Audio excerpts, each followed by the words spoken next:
Hello everyone, welcome back to YouTube channel. दोस्तों, आज इस वीडियो में जानेंगे कि 2023 में जन्माष्टमी कब है और जन्माष्टमी की पूजा विधि क्या है। तो दोस्तों, इस वर्ष 2023 में जन्माष्टमी जो गृहस्थ वाले हैं वो 6 तारीख को मनाएंगे और जो वैष्णव धर्म वाले हैं, जो साधु संत हैं, वो 7 तारीख को श्री कृष्ण जन्माष्टमी का पर्व मनाएंगे। तो हम गृहस्थ वाले हैं, इसीलिए 6 तारीख को श्री कृष्ण जन्माष्टमी का पर्व मनाएंगे।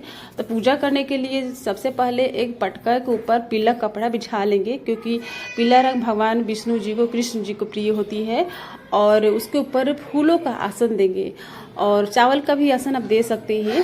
उसके बाद श्री कृष्ण जन्माष्टमी के दिन भगवान श्री कृष्ण जी का पूजा किया जाता है। तो हम श्री कृष्ण जी और राधा रानी का फोटो रख लेंगे, या मूर्ति है, विग्रह है तो विग्रह रख सकते हैं, या फिर लड्डू गोपाल जी की पूजा कर सकते हैं, या लड्डू गोपाल जी की फोटो रख सकते हैं। उसके बाद कलश की स्थापना करके पूजा करनी चाहिए, क्योंकि कृष्ण जन्माष्टमी बहुत बड़ा उत्सव होता है। तो कलश में सभी देवी देवता का आवाहन किया जाता है, इसीलिए कलश की स्थापना करके पूजा करनी चाहिए। लेकिन अगर आप नहीं भी करना चाहते कलश का स्थापना तो कोई बात नहीं, भगवान नाराज नहीं होंगे। लेकिन मेरी माने तो कलश का स्थापना इस दिन जरूर करनी चाहिए।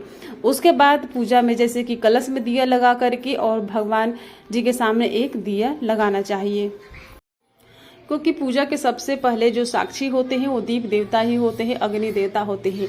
अगर पूजा में सबसे पहले दिया नहीं लगा सकते हैं तो कोई बात नहीं, आप धूप भी जला सकते हैं। यानी कि हमें किसी न किसी प्रकार से अग्नि प्रज्वलित करनी होती है।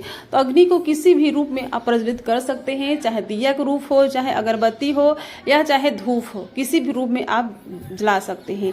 तो दीप देवता की पूजा करने के बाद चंदन का टीका लगा करके कलश देवता की पूजा करेंगे, क्योंकि सभी देवी देवता का वास माना जाता है। कलश देवता में जल के छींटे दे देंगे। तो कलश में जैसे कि स्वास्तिक और हल्दी कुमकुम सब पहले से ही मैंने लगा दिया था कलश में।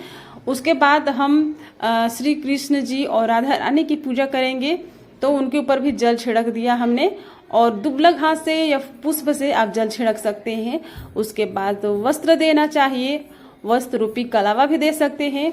और उसके बाद चंदन का टीका लगाना चाहिए, जो अष्टगंध चंदन होती है, गोपी चंदन, सफेद चंदन आप कोई भी लगा सकते हैं। और उसके बाद हल्दी चढ़ाना चाहिए, जो पूजा में शुभ मानी जाती है।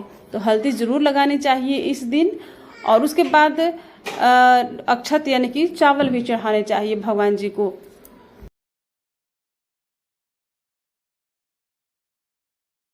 दीप देवता को भी अक्षत चढ़ाने चाहिए, कलश देवता को भी अक्षत चढ़ाने चाहिए। और दोस्तों, अगर आपने व्रत रखा है तो उस दिन अपने व्रत का संकल्प करना चाहिए। व्रत नहीं रखा है तो बिना संकल्प के भी पूजा कर सकते हैं। उसके बाद दोस्तों, लास्ट में जैसे कि हमें पुष्प देने चाहिए, पुष्प की माला भी दे सकते हैं भगवान जी को, या फिर आप नॉर्मल फूल भी चढ़ा सकते हैं।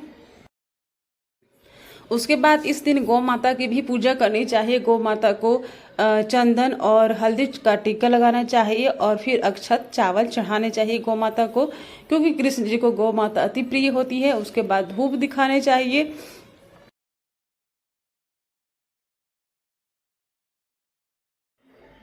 उसके बाद इस दिन भगवान जी को तुलसी का दल जरूर चढ़ाना चाहिए, जो भगवान जी को अति प्रिय होती है।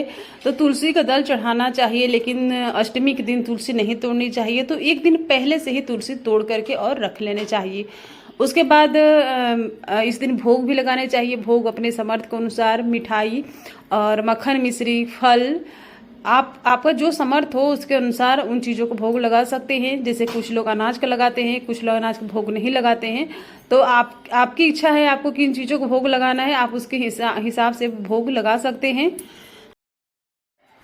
भोग लगाने के बाद भोग को कुछ देर के लिए भगवान जी के सामने छोड़ देने चाहिए, और पूजा में रह गई कमियों के लिए भगवान जी से क्षमा याचना मांगनी चाहिए। और इस दिन जैसे कि भगवान जी को झूला भी झुलाया जाता है, तो अगर विग्रह है तो झूला भी झुला सकते हैं। और दोस्तों, आपको ये पूजा रात में 11 बजे करनी है। तो 11 बजे अगर आप पूजा करते हैं, पूजा करने के बाद जब 12 बज जाए तो 12 बजने के बाद खीरा काटना चाहिए, शंखनाद करना चाहिए, घंटी बजाने चाहिए, और खीरा की जो डंठल होती है उसे 12 बजे के बाद काट करके और भगवान जी की आरती करनी चाहिए, झूला झुलाना चाहिए। अगर विग्रह है तो, विग्रह नहीं है तो कोई बात नहीं, फोटो में झूला नहीं झुला सकते। तो बस अपने पूजा में रह गई कमियों के लिए क्षमा याचना भगवान जी से मांगनी चाहिए।